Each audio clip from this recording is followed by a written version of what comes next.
দীর্ঘদিন পর পর্দায় ফিরছেন কলকাতার অভিনেত্রী সোনালী চৌধুরী। পরিচালক সায়ন্তন ঘোষালের পরবর্তী সিনেমায় দেখা যাবে তাকে। এই সিনেমার মুখ্য চরিত্রে অভিনয় করবেন সৌম্য চক্রবর্তী এবং ইদিকা পাল। যদিও সিনেমাটির নাম এখনও ঠিক হয়নি। দীর্ঘদিন পর শুটিংয়ে ফিরে স্বাভাবিকভাবেই খুশি অভিনেত্রী। তবে এক সাক্ষাৎকারে তিনি জানান, বন্ধুকে বিয়ের শুভেচ্ছা জানাতে গিয়ে কাজ নিয়ে নতুন করে কটাক্ষের শিকার হতে হয়েছে তাকে।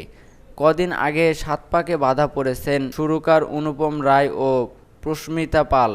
অনুপম তার পুরনো বন্ধু হওয়ায় সমাজ মাধ্যমে বিয়ের শুভেচ্ছা জানান সোনালী। তিনি বলেন, শুভেচ্ছা জানানোর সঙ্গে সঙ্গেই সমালোচনার ঝড় শুরু হয়। অনেকে লেখেন, অনুপম আর সৃজিত মুখার্জির ভালো বন্ধুত্ব হওয়াতে গায়কের তৃতীয় বিয়েতে নাকি শুভেচ্ছা জানিয়েছি।